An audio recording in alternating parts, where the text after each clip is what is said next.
UA UX అనేది 2 words ఉన్నాయి మనకి, టూ వర్డ్స్ వినిపిస్తున్నాయి. ఎస్, వాటి డిఫరెన్స్ ఏంటి అసలు? అందరు అడిగే క్వశ్చన్స్ కూడా ఇవే.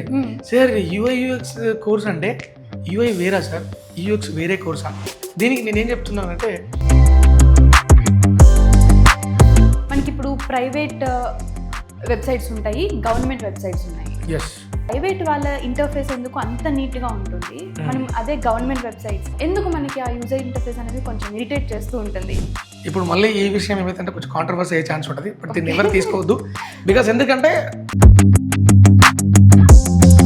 ఇప్పుడు ఒక ఫ్రెషర్ కానీ లేకపోతే ఆల్రెడీ వేరే ఫీల్డ్ నుంచి యూఏ యూఎక్స్ డిజైనింగ్ నేర్చుకోవాలి అనుకుంటున్న వాళ్ళు ఎలా స్టార్ట్ అవ్వాలి? మనకు యాజ్ ఎ ఫ్రెషర్గా యూఎక్స్ డిజైనింగ్ నేర్చుకుందాం అనుకున్నప్పుడు ఒక స్టూడెంట్ దగ్గర ఒక స్టార్టప్ ఆఫర్ ఉంది, ఎంఎన్సి నుంచి కూడా ఒక ఆఫర్ ఉంది.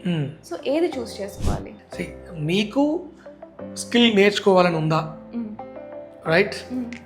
ఇంకా స్కిల్ నేర్చుకోవాలి, నన్ను నేను ఇంప్రూవ్ చేసుకోవాలి అనుకుంటే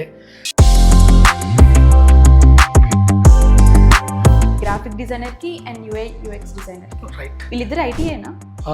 ఎగ్జాంపుల్ చెప్తా. గ్రాఫిక్ డిజైనర్స్ అందరు తిట్టుకోవద్దు, ఎందుకంటే we both are equal, right? But ఇక్కడ యూఐఎక్స్ డిజైనర్స్ మాత్రము